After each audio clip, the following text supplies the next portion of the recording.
تو اللہ نے اہل ایمان کی بہت ساری صفات بیان کی ہیں، ان میں نماز اور بولو بھائی خرچ کرنا، یہ ہول سیل کے حساب سے کس میں پایا جاتا ہے؟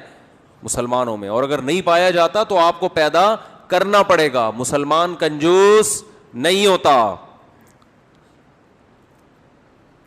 دوسری کوالٹی جو اللہ کو ماننے والے ہیں اور نہیں ماننے والوں میں فرق کرتی ہے، پہلی سمجھ میں آ گئی؟ پہلی تو نماز ہے. اللہ کو نہ ماننے والے اللہ کی عبادت نہیں کرتے. پیدا کرنے والے کا ان کی ڈکشنری میں کوئی تصور ہی نہیں ہے. صرف قسموں میں او مائی گاڈ، اور جو حیران ہوئے نا او مائی گاڈ فار گاڈ سے، بس یہ دو چار گاڈ کا لفظ اس کے علاوہ یوز بولو نا یار نہیں ہوتا. مسلمان 5 ٹائم مسجد میں حاضری دے کر اپنے عمل سے ثابت کرتا ہے کہ میں کسی خدا کو مانتا ہوں. صرف خالی پیلی کے دعوے نہیں ہیں. 5 ٹائم مسجد میں حاضری آسان کام نہیں ہے. اور یہ 5 وقت کیوں رکھے ہیں؟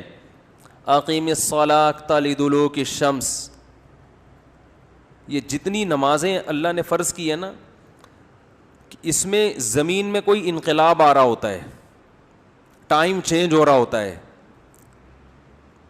فجر کی نماز کیا ہے؟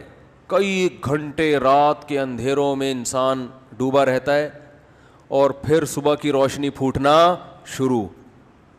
یہ اللہ کی قدرت کی دلیل ہے کہ اللہ دوبارہ سے دن کو ہمارے اوپر طلوع کر رہا ہے. ٹائم چینج ہو رہا ہے نا. دیکھو اسلام نے گھڑی کا اعتبار نہیں کیا. گھڑی کا جو ٹائم چینج ہوتا ہے یہ نیچرل نہیں ہے، سمجھ رہے؟ یہ تو انسانوں کا وضع کردہ ہے نا. حقیقت میں انسان کی زندگی میں جو ٹائم کی چینجنگ ہے نا، وہ اس کا دن کی اندھیرے روشنی سے گہرا تعلق ہے. اسی کا ہماری باڈی پہ بھی اثر پڑتا ہے. تو صبح کی روشنی طلوع ہونے والی ہوتی ہے، ایک دم زمین میں انقلاب آ رہا ہے.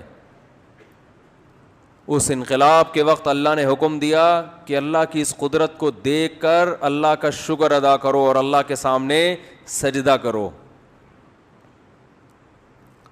پھر جب سورج بالکل بلندی پہ پہنچتا ہے اس وقت ٹائم مکمل چینج ہو چکا ہوتا ہے نا. اس کائنات میں بڑا تغیر ہو چکا ہوتا ہے کہ ایک طرف گھپ اندھیرا تھا اور اب ایک دم تیز دھوپ، پورا ٹائم چینج ہو گیا.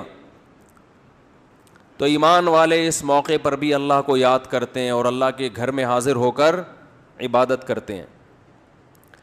پھر شدید تیز روشنی کے بعد جب سورج ڈھلکتا ہے اور سورج کی تپش میں تغیر پیدا ہو جاتا ہے اور شام ہونے لگتی ہے، تو شام کا ٹائم دن کی روشنی سے بالکل ڈیفرنٹ ہوتا ہے، بالکل الگ ٹائپ کا وقت ہوتا ہے. وہ اس میں انسان کی باڈی میں بھی چینجنگ ہوتی ہے، تغیر پیدا ہوتا ہے، ہر لحاظ سے سب کچھ چینج ہو رہا ہوتا ہے. آپ کی ایکٹیویٹیز چینج، شام کی ایکٹیویٹیز الگ ہوتی ہیں، دن کی روشنی الگ ہوتی ہے. تو عصر کی نماز کا حکم دیا گیا کہ یہ وقت تبدیل ہو رہا ہے. پھر جب سورج غروب ہوتا ہے تو سورج کا غروب ہونا بذات خود ایک اس کائنات میں ایک عظیم انقلاب ہے. اس وقت حکم دیا گیا اللہ کے در پہ حاضری دو. پھر جب سورج بالکل غائب، مکمل اندھیرا، عشاء کا وقت، پھر حکم دیا دوبارہ اللہ کے در پہ حاضری دو. سورج بنایا اللہ نے، اقیم الصلاۃ لدلوک الشمس الی غسق اللیل، نماز کو قائم کرو سورج کے ڈھلکنے کے اوقات میں اور رات کے اندھیروں میں. تو کتنی زیادہ عبادت.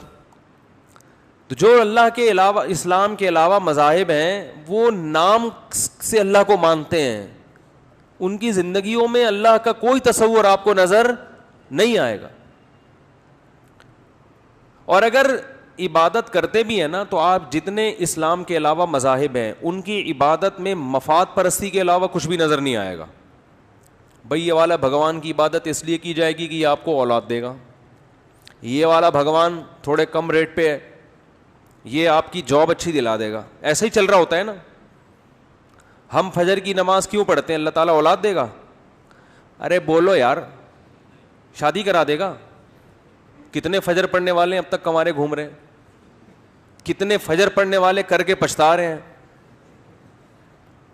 تو بھائی فجر اس لیے پڑھتے ہیں کہ وہ تو اللہ کا حکم ہے, اللہ نے پیدا کیا, اس کا حق ہے, چاہے وہ اولاد دے نہ دے, روزگار دے یا نہ دے, اللہ کا حق ہے, وہ تو پڑھنی ہے.